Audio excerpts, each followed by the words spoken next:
Sauté and Mick, welcome to Dyl and Friends. Thanks for having us, Dyl. Good to see you again. How are you, mate? Yeah, good. Thank you. Appreciate you having me on. Mate, I'm excited. How good's this? This has been a long time in the making. Now, we've got 3 people on the pod today, for those listening. Mick, we've been mates for a long time now. Yeah, probably. I think we met about 2016, end of 2016, started 2017. Introduced by Mick Malthouse, I think. Yeah, very good connection from Mickey. Yeah, good the little, days. the milkshakes. It was good. I never called him that, mate. I never, not to his face. Anyway, I never called him that either. And we've just met today. Yeah. Just officially friends. Yeah, definitely friends forever. Mate, excited as for today, and I think a good way would be sort of to tee this one up is maybe throw to you firstly, Mick, and we'll talk about how we first met, how this all came about, and we've been teeing this one up for a long time, and so excited to finally get you in and chat about all the amazing work you're both doing, and then so I'll tell your story as well, which is incredible, which we'll definitely hear.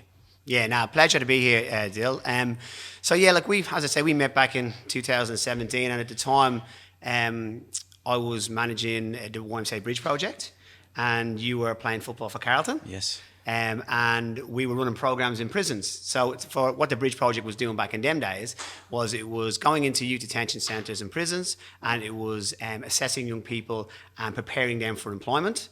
And then upon that, we were transitioning them or placing them in with other employers, and then supporting them to hopefully reduce their recidivism rates, their opportunity, or the chance of going back into prison, and create career pathways. So that was back in them days. And then I think at that time as well, we also then had our social enterprise come about 2010, which was ReBuild, which is where Sauté works. But I think at that stage we met because you were volunteering to go into the prison, and you would have been part of our Work Readiness and Life Skills program, which was going into Metropolitan Remand Centre, and it was basically teaching the prisoners in there, preparing them for the release, but doing stuff like conflict resolution, goal setting, budgeting, nutrition, and so forth. And you kindly put your hand up to go into the prison. I'm not sure if you knew what you were getting in for, but you were in there. I definitely was. I don't want this to come off like I'm this saint and I was, offering up my time. Mick Malthouse, being the coach, was sort of putting his hands up to say who would want to be doing this, and I was thinking this could get me a few brownie points here if I started volunteering, and might even get me a game. It didn't get me a game in the end, but. In that, I actually found a real passion and real love for going in. At that stage, it was mainly the Royal Park Youth Justice Centre for the kids down there at Royal Park, which was awesome. We're going in and working with the boys and girls, and found a real love for that, which is awesome, and it's probably where we got to connect. But I think it's something that I've always wanted to have a bit of a deeper chat on why you do this, and especially Sauté's stories today about his journey and going through it all. So again, thank you so much for coming in. Nah, pleasure, and thank you for actually allowing us to have that, to be able to tell the story, because part of what we do is trying to start conversations, create advocacy, and put a spotlight, I suppose, on the positive work that can be done and the changes that can happen from young people as well. So talking to Sauté today and about YMCA ReBuild, a social enterprise, we couldn't be happier to be here, mate. Awesome. Sauté, how are you? Yeah, good. You're an OG podcaster, right? This isn't your first rodeo, is it? You already know the mics. No. You were rearranging it before. You know what you're doing. I've been on I think once or twice, but still get nervous. Yeah. No, you're looking good. I'm excited for it. Cheers. The first thing you picked out in the studio as well was the nice pair of Jordans behind me. Yeah. No, they look beautiful. Do you like Jordans? I do. Too expensive for me to collect though. No, don't worry. JD Sports are going to sort you out. I promise. Now that it's on record, I've really got to fucking sort this out. So you better deliver. I will. We'll definitely get it. Big size 12 foot, by the way. Yeah. I'm a size 9, so if someone's listening, just to put into context of the size difference here. Mate, again, thank you so much for coming in. Extremely blessed to sort of have you in the studio today, hear your story, and again, just a big.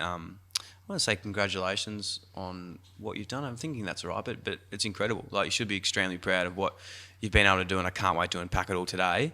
Firstly, tell us a bit about yourself, where you grew up, what you like as a kid, and how you came to know YMCA and ReBuild and Mick. Yeah, so I grew up in Shepparton. Parents were fruit pickers, so went to school, and when my education expired in year 10 because I got expelled for something, my parents decided to pack up and move to the big city. and try to further my younger sister's education.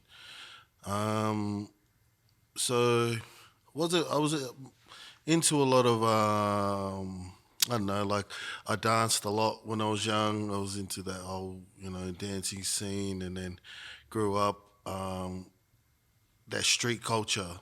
So then moving to Melbourne, that street culture of being on the streets, from the streets and all that, still stuck with me. I tried to go the right way for a bit, but relapsed, and I guess I got back onto the drinks and the drugs, and eventually I landed myself into prison.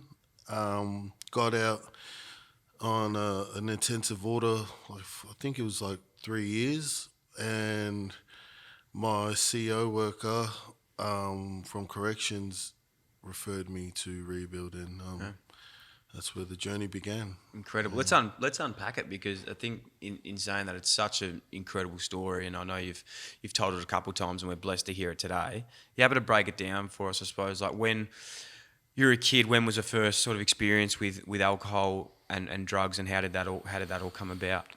Yeah, definitely. So I was born up in far north Queensland, Townsville, and I support the Cowboys, by the way.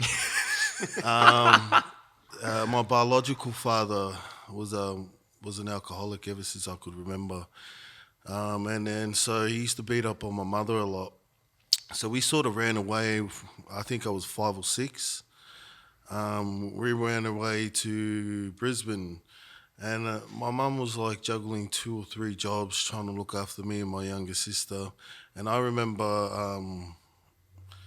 like I was grade 2. I used to be left home alone. My mum would go to work, drop my sister off to daycare, and I was in grade 2, and I was literally wagging school from then. Like I'd wake up, like I don't want to go to school, make cereal, watch Cheese TV, and sit there and watch TV all day. I think what made my mum want to move was there was a lack of male support there, not just for her but for me and my younger sister. So it was sort of a struggle. I dealt with alcohol when I was young, and I remember when my mum had like a couple of friends over, and I think the first time I got literally drunk was when I was like 7 or 8 years old. So it's always been there since I was born. Moved down to Shepparton, and that's where I met my stepfather. And I had great family, like my mum and dad. I call him my dad now. Like he was the first guy that I remember that took me to the park and would actually play with me. Didn't take me to the park because that's where you can go drink piss.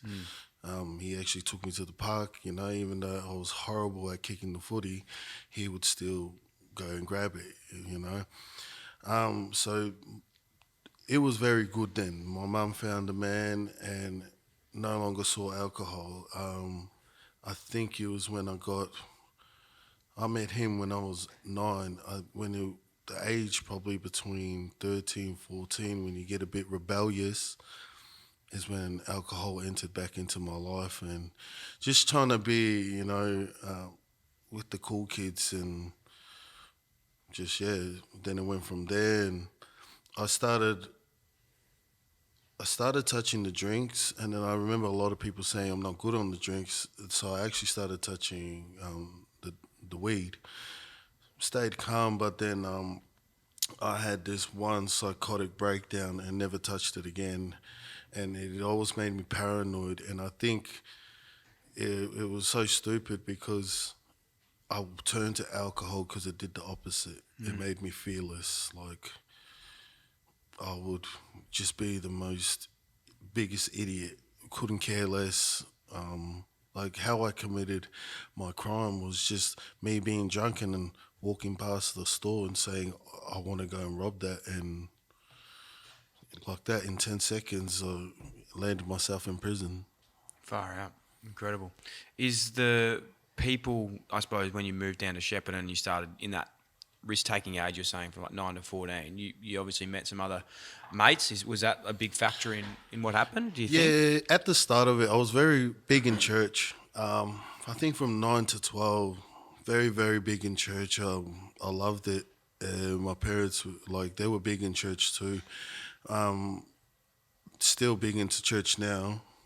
But I think it was 12 when I started to get to high school. When I got to high school, that's when things changed.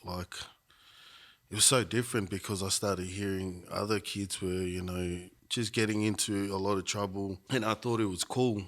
At the start, when I was big in church, I knew better, but I don't know, for some reason I just thought, I wanted to be with the crowd, and it was more into high school. I think year 7 and 8 was so bad. My detentions were so bad. I was averaging, I was in detention 4 times a week. Just stupid stuff, not wearing uniform, not going to class, wagging school. And then they initially expelled me, but my mum went and fought and said, no other school except me. Can you please take him back?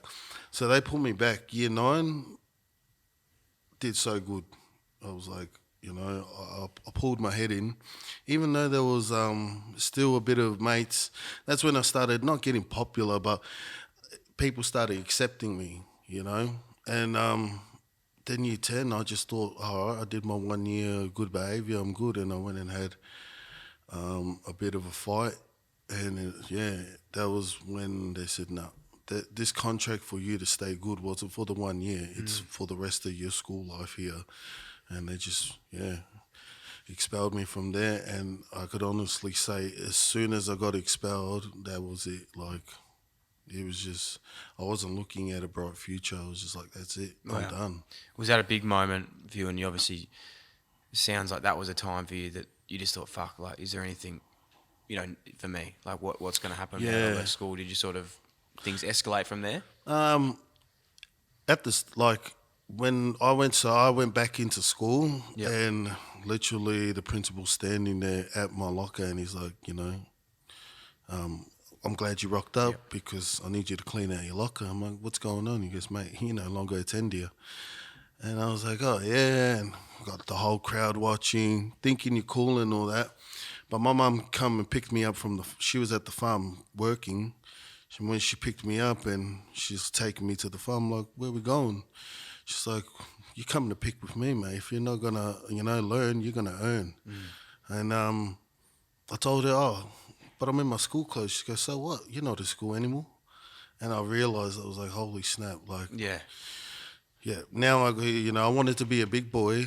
Now I've got to put on the big boy pants and try to earn some money. So that sort of, I was working some odd jobs, but then I wasn't ready for the work life then. I just wanted to be that lazy kid, drinking, sleep, do whatever you want.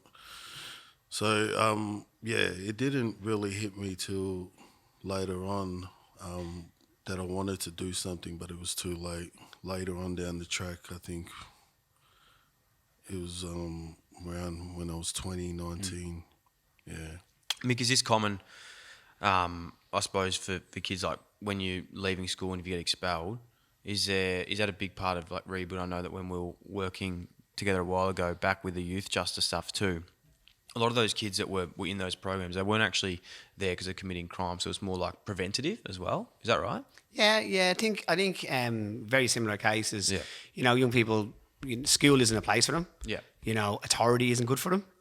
So that's a common probably theme across it. So it's no coincidence that a lot of them don't do well in school or finish school. And then when you're released from school, you got options. Yeah, you can go and work, legally, or you can go find your money illegally.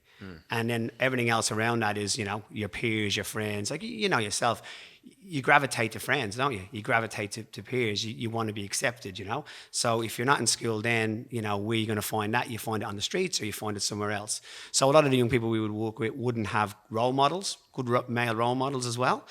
Family life, mightn't be great. So you're spending most of your time outside of the house and inside of the house. And if you're doing that naturally, you're going to find ways of filling your time, and then always going to be the positive ways. So I think a lot of young people now will make that decision, to dabble in a little bit of crime, maybe, alcohol, drink and substance use, and then it kind of escalates from there. And before they know it, it's out of hand.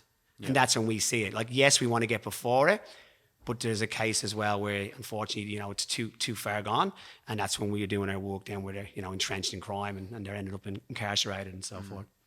Sauté, when did things start escalating for you? So you've left school, working as a picker with your mum. When did things sort of probably start going down more the other route that it, ended up leaving you in prison? So I think it was definitely when my mum and dad moved to Melbourne. Yep. I sort of went back to Shepparton and lived on, just bummed around. Yep. How old were you at this stage?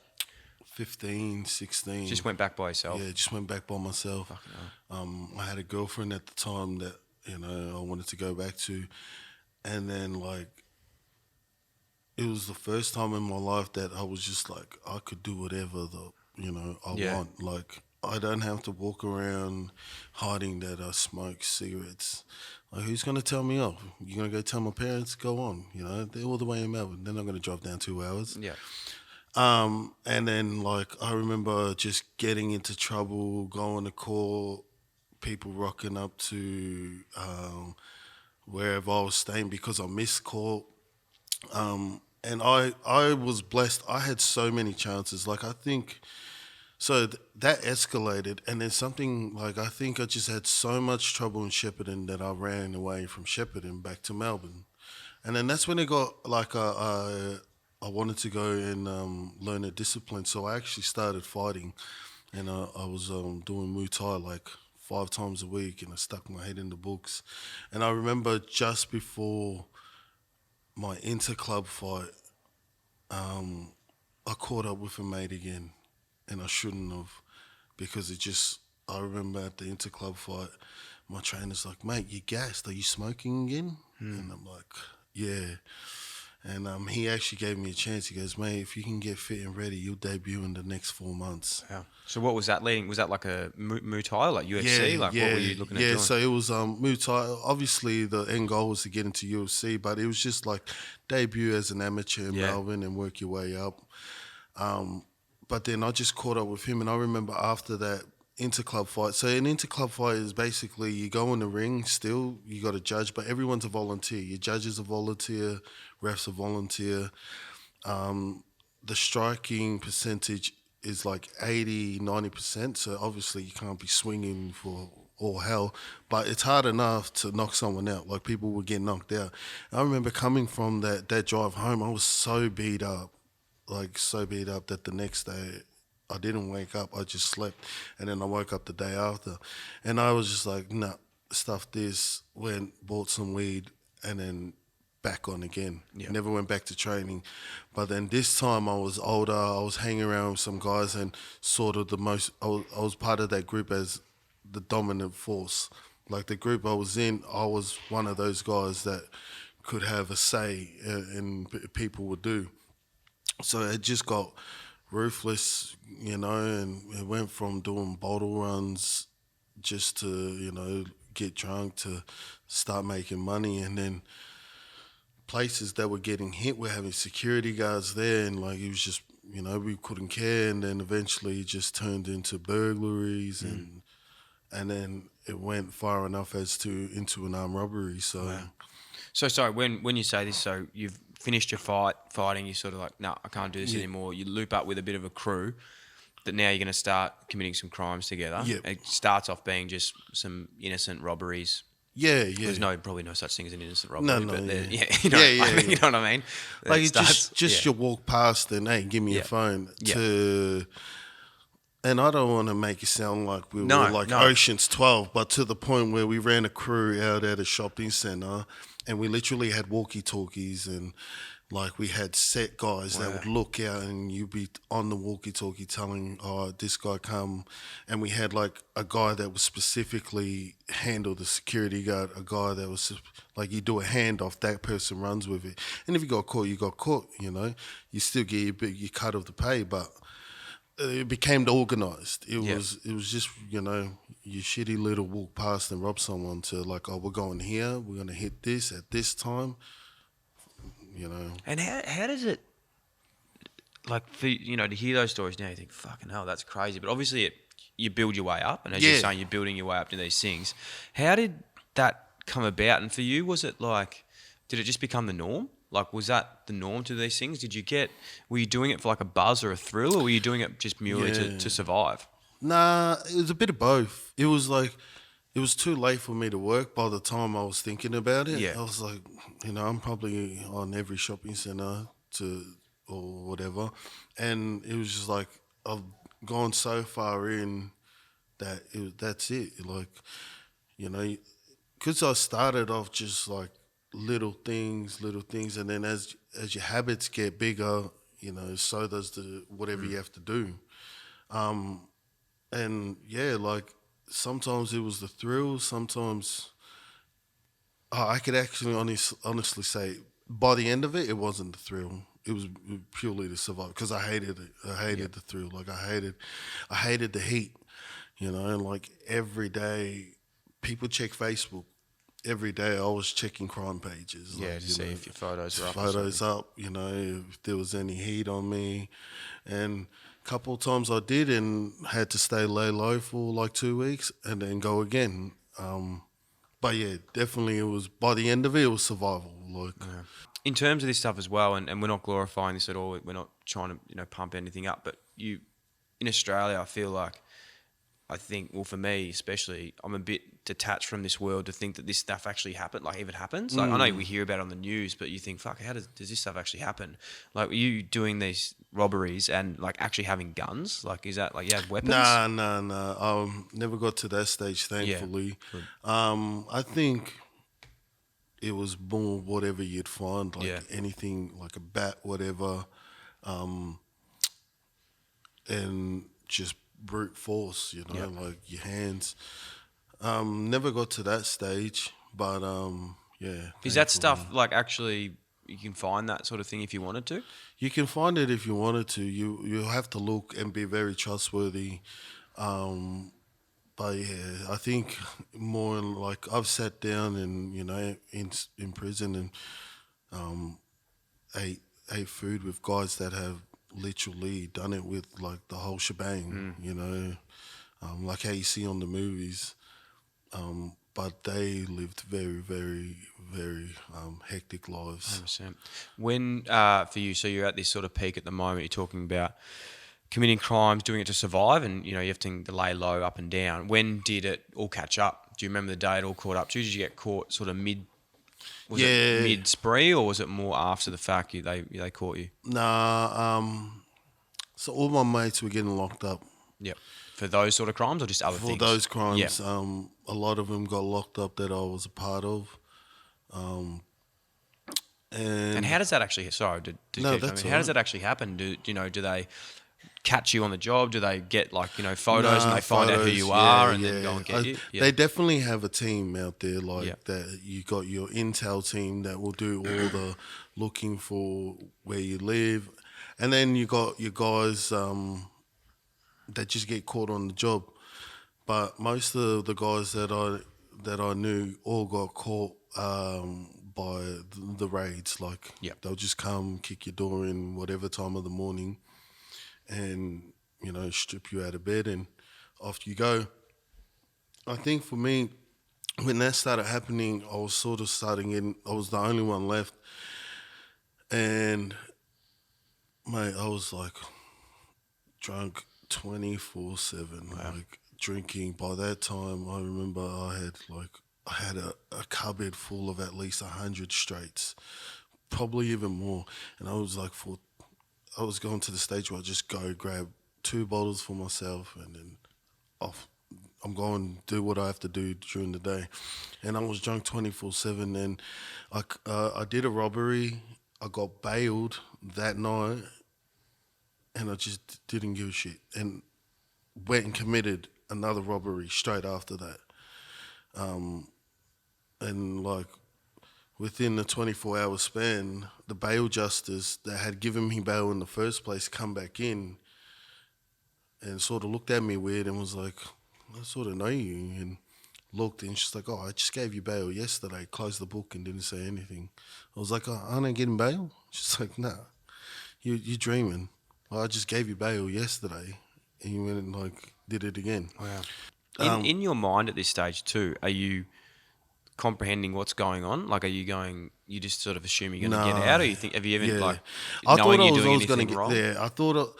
I knew I was going in, but I was like, I'll just I'll just keep pushing the limits. Yeah. Keep pushing the limits. And like that was, so by that time I was 20 years old, and I just had nothing going for my life. And then just after, like, I just turned 21, and then like 5 days later I was in. And it wasn't until I sobered up, I left the sub, and I went to MRC, and it was like they locked that door, and I was finally there. And it was like, because when you get to the sub, it's not you everyone's sort of coming down. What's a sub? Is that? They call it the Yellow Submarine, but it's under the Melbourne Magistrates. Okay, yeah. So that's why they call it the submarine, because it's under like. So that's like the remand. Is that the remand? Yeah. Yeah. So it's where if someone's obviously committed a crime and so forth, it's where they'll put you there and keep you there until you go to court, or you're sentenced, or you're maybe placed in another facility until your court cases are heard. So like you're underground, you don't see no daylight, so you're sort of just wigging out. Right. But it's not until you go to MRC and then you're like, oh, this is where you're gonna live. And then like, once they closed that door, I was just like, shit, fuck, like that's it. I was like. There's no more running away. Like, I ran from Shep, and sometimes I run back to Shep when I would get in trouble in Melbourne. And this time it was like, no, I couldn't even call my mum. Like, I had to wait to get money first to be able to call my mum. She doesn't even know where I am. She just thinks this guy's going on a bender and he'll be back any time now. What goes through your head when you hit that? Like, I know you said then you start to think, fucking hell, like, I don't know what's going to happen. But what's the first thing that goes? Is it your parents? Is it... Yeah, parents. Definitely the parents. Yeah. Like, definitely I was like, oh man, my mum's gonna. Yeah. She's either gonna come into the visiting room and whoop my ass, or she'll wait until I finish off my sentence, then she'll whoop my ass. Yeah. But then you just think like, oh, what am I putting them through? Yeah. And so I definitely, like, that was my first phone call, and I remember like making that phone call. As soon as it was like, oh, this is the prison calling you, blah, blah, blah, and it lets you speak, my mum's just going off her head. I'm like, I'm so sorry. And then so my parents, and then like it's my first time in, and like I'm a bit scared, like 21 years old in a full adult prison. And like you watch the movies and they're like, you got to go get the biggest guy and, show it. I'm like, mate, nah. I'd rather give him my Canteen spoon, Is that in all seriousness, is that really a thing though? Because I think that's something that we all, look at when we watch those movies, and you think as soon as you go in, you either got to assert your dominance or... Yeah, nah, definitely not with the movies. Like, you do not assert your dominance like that, but you definitely show that you're not easy to manipulate or be stood over.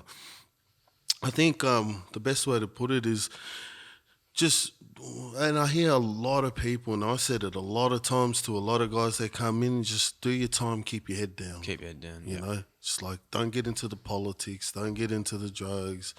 Just do your time, keep your head down. Because once you start putting yourself into the politics, then it becomes like that. Then that's when, people are, willing to do things to you just to get what they want. But if you just keep your head down and do your own thing, then I think you should be all right. Yeah. It's a common thing, isn't it? Like anyone we speak to and so forth, that's the kind of message that they say. It's like anything else. You look for enough trouble, you'll find it. Yeah. In a prison, that heightens crazy amounts. So very common. And I think the thing as well worth noting is remand's very different to sentenced as well. So if you're in a remand prison, most of the people in there are very, it's not stable. Yeah. Meaning they don't know whether they're going to be, given a sentence, whether they're going to be tipped to another, prison, whether they're going to actually, be free. So you're not dealing, you don't know what's ahead of you. And if you don't know what's ahead of you, then a lot of the inmates will be, focus on other things. Yeah. They're just not settled in the mind. yeah. You It's know, actually so worth breaking, very different. Yeah, breaking that down, because it's something that when we went out to the remand centre all those years ago, I didn't quite understand. Yeah. Too, and a lot of people would know this, but you got your remand centre, so that's where you go to wait for you being sentenced, as you said. Then that's when that happens. That's when you go off to your other prisons that are around, prisons, like your Barwins and Yeah. alike. Philip. Correct. Yeah, So Sauté can tell you, like, his pathway would have been, remand, and then you can talk. Yeah, what was it like? So how long you were in remand for, and then So I was in remand for all the way from March till November. wow, so that's how long it takes to. Yeah. My case was very bit tricky. Like one case was in the Melbourne Magistrates, the other case was in the Melbourne County. Then the two judges, because one judge wasn't overseeing the whole thing, the two judges were both waiting on each other to sentence me. Yeah. And then the whole riot thing came in June. Yeah. June, and like sort of slowed a lot of things down. Yeah. So we're talking about that off camera before. You were in Ravenhall, MRC. when the big riot happened. Yeah. Definitely. So I went to Ejo that day, education, and like Mick was saying, I was focused on having a great report. Yep. So when I go in front of the judge, I can get a lesser sentence. So I was doing education, and I remember there was meant to be a riot the week before, which was a Friday. Yeah. There was no riot. They all stood out. 10 packets of ciggies were given to each unit, and that was it. So Tuesday, like I shit you not, I was walking to Ejo, and this guy goes to me, "No, stay. We're having the riot today." I'm like, "Psh, you said that Friday, you know?" And I went to Ejo, they call lunch, and you go line up at this box to get your lunch. I literally lined up at this box, heard this massive smash, and everyone's like, "What's going on?" And I just clicked. I was like, "It's the riot." And then I turned around to see if we're going to get our lunch, and the officers had already ran. They're just like, "Nah, no lunch for anyone." They're just gone, bang. I love that your first Yeah. your first thought. Yeah. Well, hang on, is lunch still on? That would be the first thing I was worried about. And then I've just turned, and I'm like, I could see the gate, and I could see the center management place, and it just gets taken over. And I just remember them taking over the canteen, and then all these guys come dressed in black. They just started shooting tear gas, and so we just ran. I ran, and I just ran into the kitchen, and as I was saying, it was pasta Tuesday, pasta everywhere. And I'm like, I'm trying to run just in case there's an officer. Sorry, I call them screws, but just in case a screw was about to just, hiding to come to get me. And so I'm quickly running, and I opened this door, and it was like heaven. It was like clean Bay Marie's with bacon, chips, chicken. I'm like, what the hell is this? Mate, me and some other guys were like, we put the Coke machine up against the doors. We sat in there, I think it was from 7 o'clock, and we decided to turn ourselves in at 3 in the morning. And we were just eating and watching the TV, big plasma. I think it was 100-inch up on the wall. So while everyone's riding, you guys are just in the canteen. In the kitchen. And so you got your kitchen that cooks for the whole prison, then you got your kitchen that cooks for the officers. And, mate, they get fed, great. They get fed. We opened up the fridge, defrosted a cake, ate the cake. Made milkshakes. It's not what you think a riot's going to be. It's not just damage. It's more like a bake-off. No, in a good way though. But and I think that is a nice way to be, hiding in a riot. And I think it's worth noting that it's in that situation, which is a very grave situation and serious situation. Yeah, that was pretty crazy. I know it's what Sauté's experience of it is a bit more lighthearted of it. Yeah. But you're doing that because you don't want to be part of it. You also don't want to be involved in it. Yeah. And there's also a safety part to that as well. So you wouldn't have been alone like a lot of other incarcerated men at that stage, where they would have been hiding out a little bit and keeping out of it. Yeah. Because at the end of the day, if you're involved in that, or you're seen to be involved in that, well, then you're sentenced 100%. And you could be in there in remand for something that's very low. Yeah, you could be. You could be in there for something that is seen as a lot of crime, or you've a chance that maybe you've served your time when it comes to court. You're involved in that, and suddenly that increases, twofold, threefold, as Sauté say, maybe even five, Yep. 5 years get added on or whatever. So it was a very interesting situation, and obviously one that, you don't want to see happening at all, because there's a safety part to it too, where Yes. a lot of bad things are happening. 100%. So from the remand and you finally get sentenced, where do you head off to? I went out to Fulham, and that's up near Sale. Okay. So And how long you sentenced? About 9 months already in remand, was it? yep, About and 9 months there. they had initially sentenced me. So this was in the magistrates' court, and I don't know if I'll explain it, which means, because if the county court had sentenced me, whatever the magistrate would have gave me would have ran concurrent. Yep. Because the county is more superior. That's if he had sentenced me first, but the magistrate sentenced me. So which means whatever the county sentenced me to, On top. it's on top now. Oh, wow. And they gave me another 4 months, which was a year all up, and I was getting sentenced again on the last 2 weeks of that last month from county. And I remember so I was back out, so I went to Fulham. I served 3 months there, then I had to go back to court, come all the way back to Melbourne, and then I was just sweating. Like, I was like, man, like, I just did almost a year for nothing. And the judge, like, literally gave me another year running those 2 months concurrent.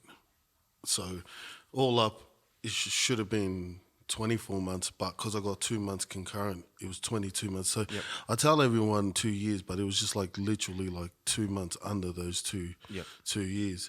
And I remember that day, the judge is like, my lawyer's like, if we're lucky, we'll get 3 with a 5, or 5 with a 3. So 5 years, your sentence, 3 years is your earliest. And I'm like, no way. I'm like, so all up 4 years or 6 years. And I remember going up, and before you go in, the security guard's like, no matter what the verdict is, I need you to be calm, because my instructions, if you were to blow up, is to put you down, like take you down. And I'm like, all right, now all good. Got up, and the judge is like, sentence, like, considering all the factors, the riots, you've been doing good, no trouble, that the first judge shouldn't have sentenced you. He goes, I'm just going to give you another 12 months running the 2 months concurrent. And I was happy I was so happy that, like, I jumped in the elevator, screamed, and the security guard's like, whoa, whoa, whoa, whoa. And I'm like, no, I'm happy. But, it was like, so then I end up going back to Fulham and serving it all there. And at this stage as well in your mind, where are you at in terms of where you want to be and what sort of man you want to become? Are you still considering crime? Like, is that still something for you? Has it clicked yet to go, like, I want to be better, or is there still the urges to? No, not really. Like, so I was inside, and for once in my life I was sober. And how was that, by the way, coming down off with alcohol? Like, that would have it was so shit. Like, I was eating everything. Like, I would just eat bread because I needed to eat. So shit. And I think by the time I got to Fulham, I've already detoxed everything, trained. And then I said to myself, like, I set a goal that I wanted to be very fit. Now, I was inside training 3 times a day, 5 times a week. I was beasting it. And I was like, you know what? I want to get out, play sport, find a job. But then, obviously, every now and then, being inside is very, like, I don't know, racial. You know, when you go inside, your Islanders will be with your Islanders, your Asians hang out with the Asians, Africans with the Africans, even with religion, if you're Muslim, you hang around with all the Muslim brothers. So trying to stick your head down, trying to train, be healthy, but then also you got to be there for my Islander brothers, if there were any politics, and trying to stay away from that. It's sort of hard, because then you sort of like if I was to go in and I would hang out with them, but if I was not there for the crunch time, then they'll never be there for me. Yep. And it was sort of like, so luckily enough, there wasn't any stages where I had to, give up, whatever, but it hadn't clicked yet. It had clicked when I got out. So during the whole sentence, I never knew my mother was sick. And then when I got out, I literally walked through the gate and my mum was bowled. And I was just like, what the hell? I'm like, what? And, in my head I knew. I had known. I was just like, fuck. And they sat me down and my mum was sick. She had breast cancer. And that's when it clicked for me. Like, she ran everything in the house. And, the one person that leads is now sick. And now it all falls on me. And I was just like, fuck. Like, all my plans, I actually had a plan to come out and probably sell more drugs. Like, I wanted to sell drugs and try to be the Scarface of Melbourne. But once I seen it, I was just like, whoosh, flew out the window. And I was like, shit, what do I do now? It's like, inside was all right for me because I had no family. Like, I had no kids, nothing. I lived at home with my parents, running amok. And then when I come out, it all had changed. Like, I'm not coming out as the son, I'm coming out as the rock, and they needed a rock for the family. And I was just like, fuck. Yeah, that's when it finally hit me. What do you remember from that as well? Like, did you go back and start living with your mum while she was sick and going through treatments? Or? Yeah. Like, I was trying my best not to indulge in being free, but I was still. And then, shit got serious with, like, my mum and like, my dad's trying everything he can to take care of her. And I remember my mum doing the laundry. Like, she was trying to do the laundry. And I'm like, what are you doing? You're sick. And she goes, well, if I don't do it, who is? And I was like, fuck. How can you let your mum say that? You're meant to be... You promised her when you seen her that you were going to change. And still you're letting your old lady who's got breast cancer, who's only probably hanging on by a thread, try to come do the washing for the whole family. So it was hard. And then, like, I don't know, I just knuckled down. And I remember my CO officer told me to go to Carlton and goes, there's this job there you might like, because we already tried another place. I didn't want it. And I remember going there and I had to leave early because I had to take my mum to treatment. And they go, oh, hold up real quick. We'll just do an interview now. And the boss come in and he goes, 2 minutes, tell me why I should hire you. And it was just like, and I dropped this Tokyo Drift line on him. And I was like... Which one? So when he says, I don't care if you're in bed with Beyonce, when this phone calls you pick it up? Yeah. And I was like, mate, I don't care if I'm in Sydney. If you want me here in the next 6 hours, I'll be here in 3. I love it. And he's like... And I could see the case managers in the back like, ooh, yeah. And I was like... You were playing with it. Fast and Furious line. And like, so... And like, I went back, took my mum to treatment, and... It was real hectic because, like, there's a process that goes on with rebuild, and I'm not trying to say, like, but it was very, very, like, I needed, at that time of my life, like, I needed money now, and, like, a couple of weeks went by. I remember it was like, this one day my mum's worrying about money and rent, and it really hit me, and, like, I remember crying that day because... I wanted to end my life. I was like, man, fuck, this sucks. Your mum's sick. You got out of prison. All your mates have moved on. You got nothing to your name. You're wearing old shitty clothes from 2 years ago that can't fit you. You can't even buy new clothes, And I'm like, my life sucks right now. And I really wanted to end it.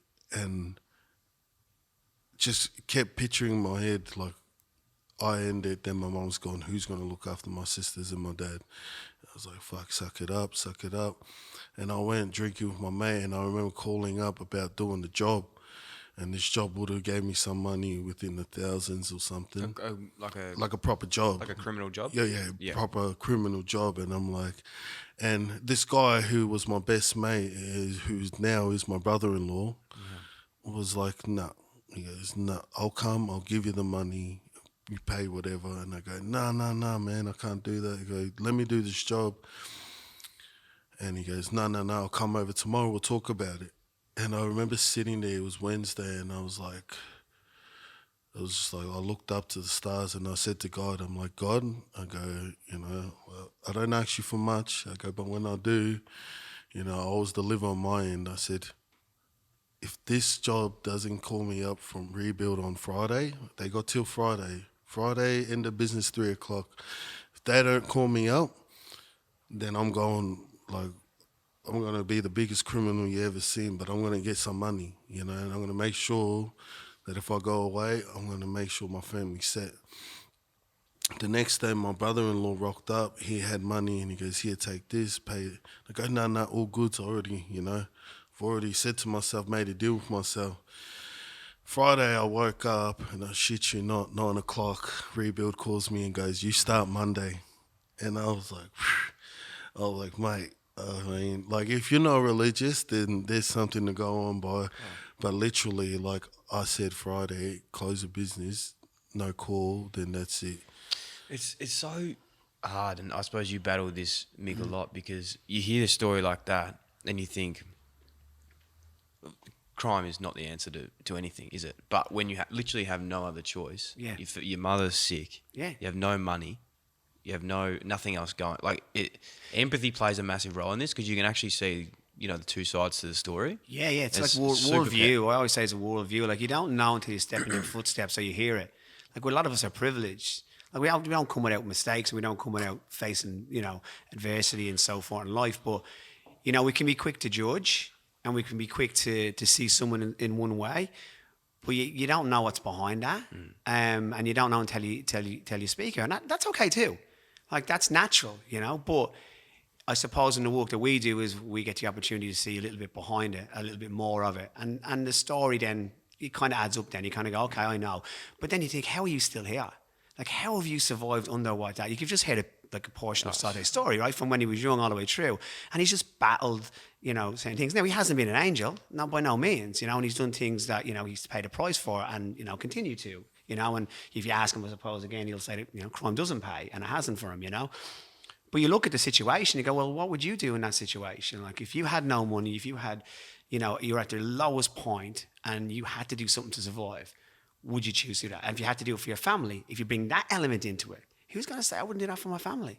We do anything for our families. We do anything for that. So these are the things that you suppose what we try and do is try and by no means sugarcoat it, by no means condone the behaviours, but just to say, look, just hold on, take a second, and then just let's work with these young people, because there's stuff behind there that we need to unpack and that we need to help them with, and that we can then, help them to change, because they have all the, abilities. Some of them just don't know how to use them in a positive way. They all have transferable skills. We talk about transferable skills. Well, we spoke about the operation before with the walkie-talkie. I'm not making light of that situation, but you actually know how to work as a team. You know how to communicate. 100%. It's just putting it into the right actual channel. You take leadership. You might have a team underneath you. You take leadership. You can manage a budget. You can do all that.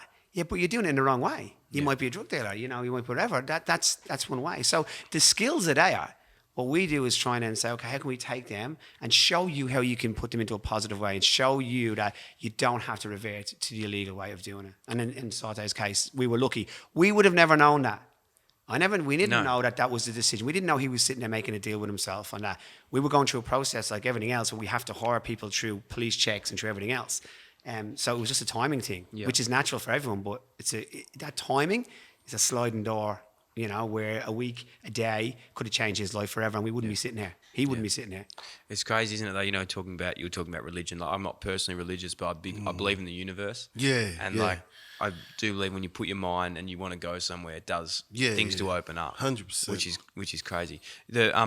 With Bridge and Rebuild in particular, there's a really interesting stat around recidivism. Is that the word I'm Yeah, looking for? yeah. Right. So reoffending, basically. Reoffending, Yeah.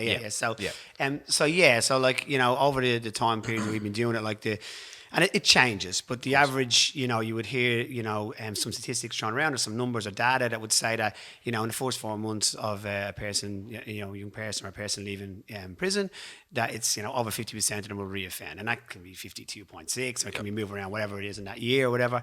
And what we noticed that when, you know, they come and work for Rebuild or they're part of the Bridge Project and so forth, and whether in our programs or whether they're employed by us, we can reduce that to under 5%. And that's a figure that we're looking at the moment again.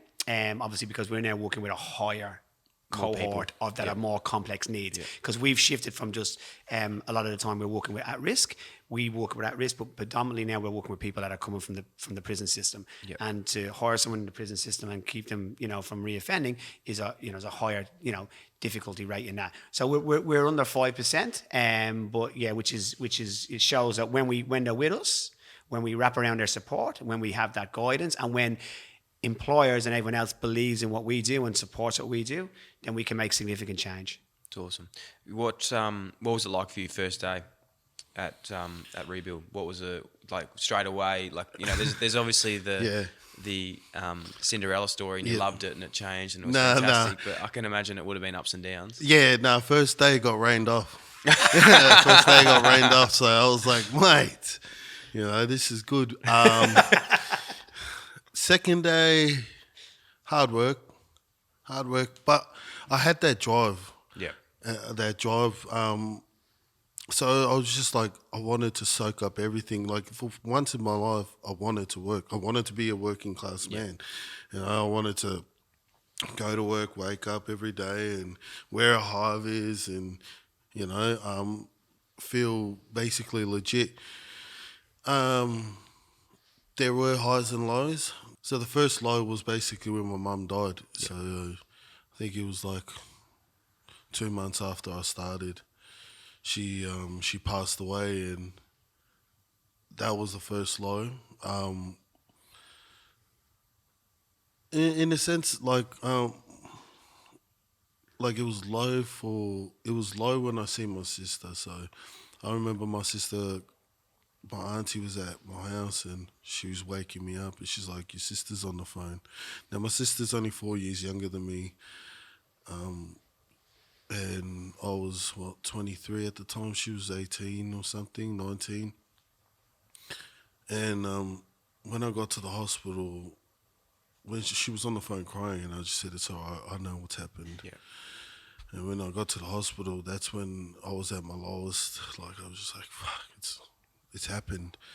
And then from there, it was just numb. Like, I think the only other time I ever felt something was when they actually put a coffin into the ground. I was like, no, I'm never going to see her again. But then I had to quickly snap out of it. It was like, you know, and I think it was more so me being fair to myself. It was like, this whole time your mum was sick, it was like, you know, your sister and your dad looked after your mum. They didn't tell you because they didn't want you to go crazy inside. So it's like, you know, you don't get to mourn now. You let your sister and your little sisters and your dad do that. You got to keep the family going. So it was like, I would have came back a week later, but then I felt sick. Like, I actually got sick. And then come back after that and just went back into work and just kept grinding. A lot of like high moments was like, got my first car. But then there was this moment, like, I remember,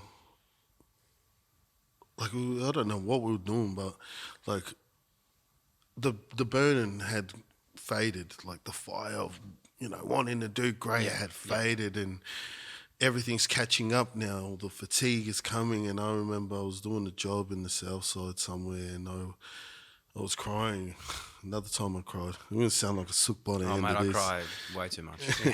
But, like, I literally cried. I'm like, why are you working? Why are you working? And then I said to myself, that's right, because you got a family to take of. And I was just like, bang, got that burn again. Yeah. And, like, man, it was, like, yeah, there's been a lot of highs and lows. Like, straight after, like, a couple months after my mum died, like, we weren't getting evicted, but the lease was up, and like they were telling us you had to move out, and within 2 weeks I had to find a house for my sisters and my dad, and I'm like, what the hell, like in the same year, like, oh, you know, the old lady passing, I'm like, this happens.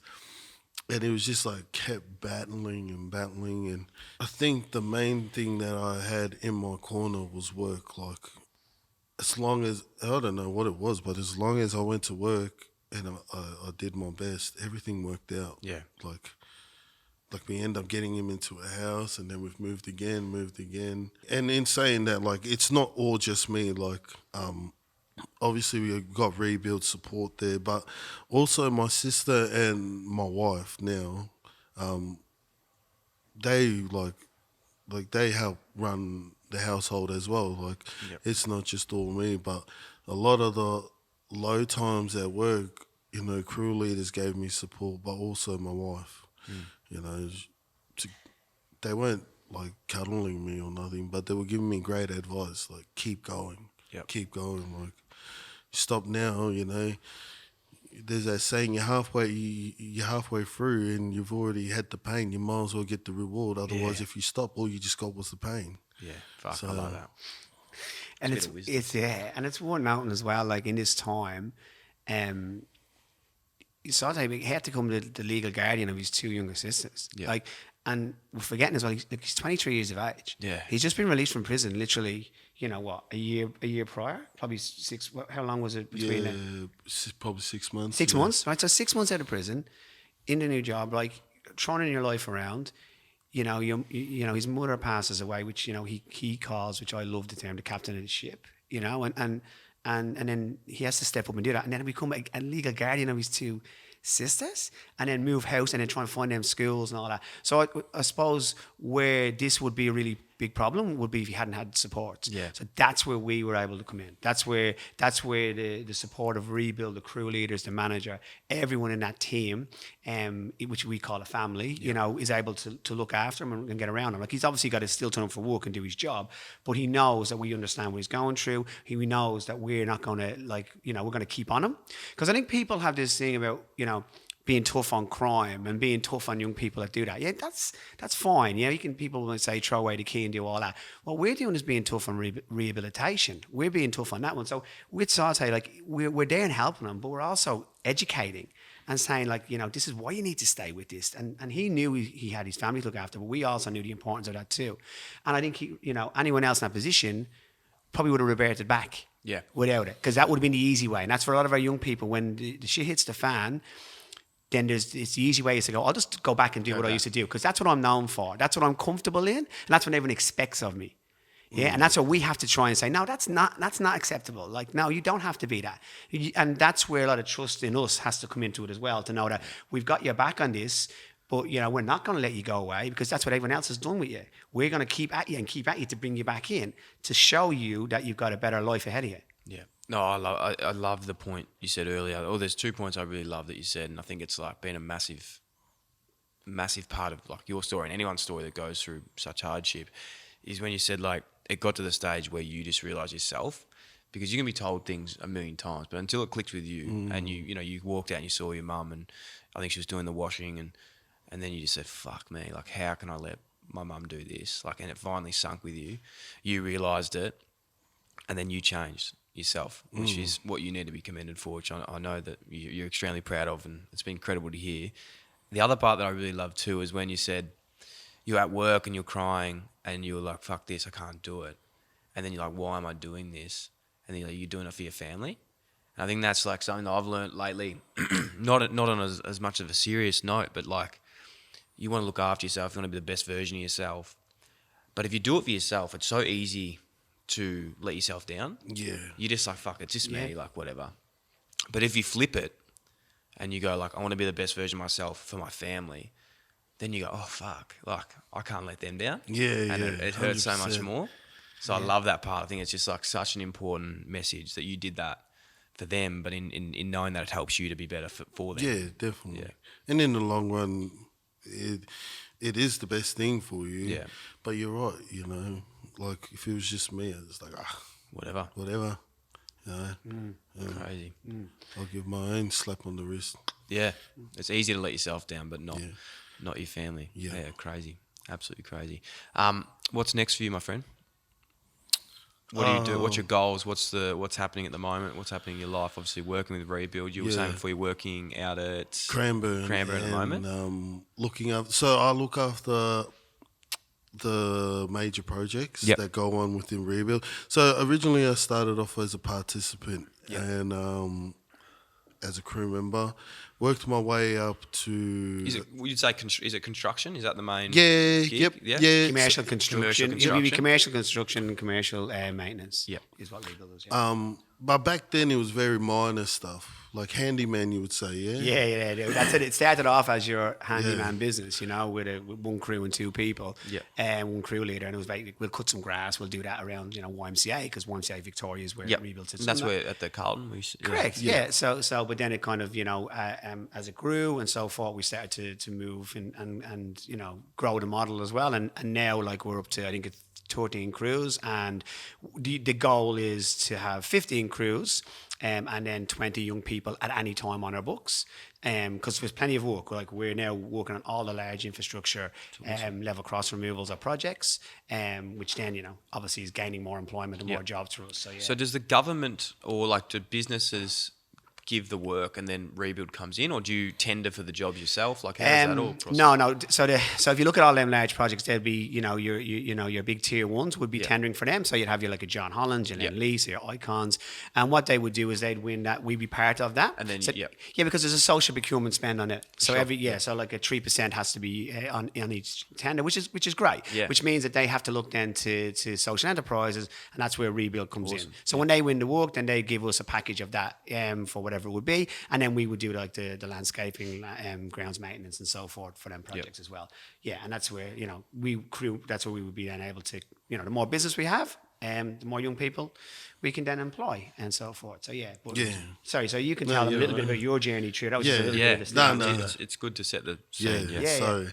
And it definitely helps out when I explain it. But, so I was a crew member, then I moved up to a crew leader. And that's where, like, you got your crews, like 50. So a crew leader and a crew member is considered a crew, or even a crew leader and two crew members. And then you work one-on-one with the young guys and help mentor them. But I think within the last year, I became a leading hand.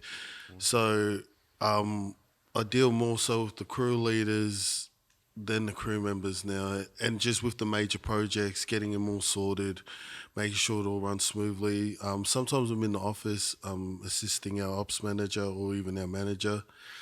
But at this stage of my life,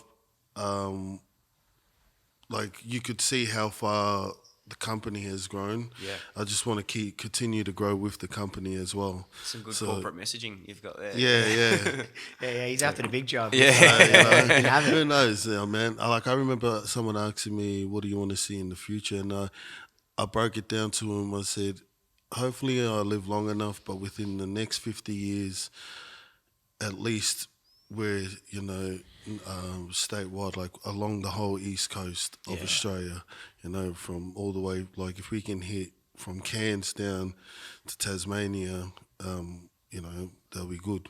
But that's within the next 50 years, and that's where I'd love to see my career go with this company. Yep. I love doing what I do.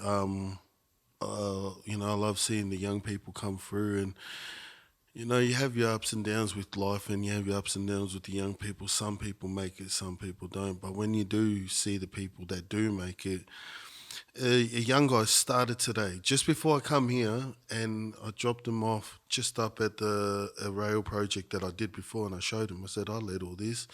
He goes, oh, yeah. And then I said, I can take you wherever you want to go. I just need you to be honest, and I need you to put in. And he goes, oh, yeah, where can you take me? I go, mate, if you want to work on the rails and earn that big money, you can go there. He goes, why didn't you go there?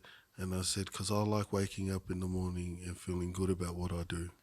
And he goes, true that. And I go, awesome. And he's probably still understanding himself. So like he's a leading hand. He's looking after a lot of the jobs. He's a mentor to these young people. Over Christmas, for the 2 weeks everyone was on leave, he was the person in the hot seat. So if you think about it, in the time frame that he's gone from, from prison to being, a crew member, crew leader, leading hand, Sauté was looking after ReBuild for a 2-week period over Christmas. Now, if anyone asks us, like, what's the success of ReBuild and what does it look like? You could say, dollars this, and we're winning jobs here and we're doing all that. To me, that's the essence. To me, that is it. If there's a young person who is actually, he's ringing me, I'm ringing him because there's something going on. He's going, I just need some advice and something like that. And I'm ringing him going, you honestly know this is amazing. Like, I had to take a second and go, you're in charge here, mate. Mm-hmm. And you're ringing. Like, this is it. That's exactly what we should be doing. That's exactly what it should have been, what it's meant to do. And if that's a level of success that I think that says everything about it. It's awesome. Yeah. Getting a bit teary even thinking it, mate. It's awesome. Cheers, You've done an incredible job. Thank you. Yeah. I told you I cry more than you. What's just on that last bit about the mentorship stuff, like how have you found that with young guys coming in? I know you saw the guy this morning and we're doing that. Is that something that's super passionate about? You've been there, you've done it, you've seen it. Definitely passionate about, but also like I know if I stay here, there'll be a lot of good done from my story and from my journey as well. And not that the crew leaders that we have on board are hopeless. They're great. They're a lot of them. All of them are great. Not a lot of them. All of them are great. Everyone in the rebuild team. But I know what I got to offer now. I don't have a trade. I'm not a chippy. Like all our crew leaders have a trade that they're good at. But I think what makes me not a bit ahead, but what I can bring to the table is that I can come down to the level when like who wants to be told from someone that's never ever walked the path. Yeah. Like someone, imagine, and it's probably gone so far, but imagine ScoMo coming to tell someone, a prisoner, mate, I know what you've been through. Yeah. He'd probably try it. He would. And like, I'm sure he works hard and everything, but like, I know when I talk to someone, I'm like, they sort of got no excuse. Like, you can't tell me you don't know what I've been through. You've been there, you've done it's it. Like, no, I have. Yeah. You gotta push. I know we've took up a lot of your time today, but a question and always a theme of the show that we always talk about is like moments that are bad, short term. So like you've been through all this hardship and these incredibly bad things have happened, and whether it be of fault of your own or unforeseen circumstances, and you look back now and you think, fuck, some of these things were actually blessings that have helped change my life, and you look back on them and think that was actually, incredible. Yeah, definitely a lot. The biggest question people ask is like, do you regret prison? I'm like, no, it was actually, like I said, the first time I got sober in a while, like, and without prison, you say about a lot of things, but honestly, without prison and that if I didn't get locked up that day, it wouldn't have set the path of me being here today. Yeah. I wouldn't have got that sentence. I wouldn't have seen that judge. I wouldn't have met my, correctional officer. He wouldn't have heard. He had heard of ReBuild. He didn't know about ReBuild. He just said, I heard about it. Give it called it up. Hey, I heard you doing this. And like, as much as it was a bad, it was a bad thing to happen, but it was the greatest thing that ever happened to me. Like, I honestly say, like, if I didn't go to prison, I would be dead right now. Wow. Incredible. And what age are you? 28. 28? Yeah. So you're 29 this year? No, not next year. Next year, okay. Yeah. I'm 29 this year. So you lived a life, you think about that, like you think of the life that you've already lived and what's been in it, and it's only beginning for you. Like it again, is, it's and like already have leadership in like up in that role. Like it's 100%. incredible. 28 years of age. He displays leadership every day. Like he inspires me, he inspires everyone else. Yeah, he inspires the team. Like we come to work. Well, how can you not get inspired by this guy? Yeah. Do you know what I mean? What? How can one like growing a big head here? Got to pop yeah. the balloon. But how can I complain about anything? How can if people say what for is you? It's like people like Sauté and all the rest of the young people that come to you, they form you up. If I see if you come in and you get to talk to them, you get to see them and see what they're doing. That's like sometimes you have to think gratitude, and you have to think about what you're doing. Like in a role that we do, yes, it's challenging and tough. But when you see someone change their life, when you see someone change their family's life, when you see it work, it's nothing better. Like you just go, God, I just want more of that. You know what I mean? We want to give more people a platform to change their lives, and hopefully change the conversation for communities and people out there as well about what we do, and that people can change if they're given the opportunity and the chance, and they shouldn't be discarded or said they're hopeless or they shouldn't be helped. Everyone needs it. No one in life goes without making mistakes. Yeah. And I think you asked at the start a little bit, like crime as well. And one thing I've learned is, it doesn't necessarily pin itself to people that are in poor social economic backgrounds or whatever. We work with people that have come from really good families, really good education, everything in their life is going right. And something happens, they make a decision, which decisions are in moments, or split decisions they make in a second, changes their life forever. And you're kidding yourself if you think that it mightn't happen to you. Yeah. It could happen to you. And if it does happen to you, then you're going to want someone to help them. You're going to have to ask yourself, like, who's going to help my son, my daughter, my brother, my nephew? Who's going to do that? I know I have kids. I know if that happens, I'd want ReBuild. I'd want Bridge Project. Yep. I'd want all these other social enterprises doing that, because I know that's what they're going to do, and I know they're going to give everything they are to change your life. You're going to need them. Well, that actually reminds me of the story that we at the lunch when we were there, of a young man. I've forgotten his name off the top of my head, but his story was a little bit different on the contrast, but had drink driving with a friend, and crashed his car. Correct, yeah. And the passenger, one of his best mates, passed away. He went to jail. Yeah. Made it very hard for him to sort of transition out. So there's some other stories of people that are, working in ReBuild. 18 years of age, go to the pub and after a football game. Who hasn't done it? Made a bad decision, got into the car. Yeah, a lot of people do every weekend. Absolutely. And then everything that changes from that is crazy. Hey, with ReBuild as well, if anyone's listening out there wants to get involved, how can they support? If they've got businesses, can you help out in that way? What's the way to go about it? So look, one of the great things about ReBuild is our pipeline of business is really strong. It's really good. So we have a lot of good businesses coming up. There's ways definitely that you can support. Like one today, Dylan, even giving us this platform to speak, couldn't thank you enough. Yeah, because we know the work that we do, and we just want to make sure that other people can know that the work that we do. Probably some other ways that we could look at is we're obviously actively looking to try and bring on sponsors to the business, and we have a lot of overheads, a lot of stuff that we generally can't generate income against. Like it could be uniforms, could be the training that we put in. Sauté talked about putting people through rail tickets and all that. So we're looking to we're having conversations, but we're looking for people that can come in and maybe support the work that we're doing, and maybe through sponsorships and so forth to help us to be able to put more people into employment and cover them overheads that we struggle yearly to put a cost against as well. But look, conversations.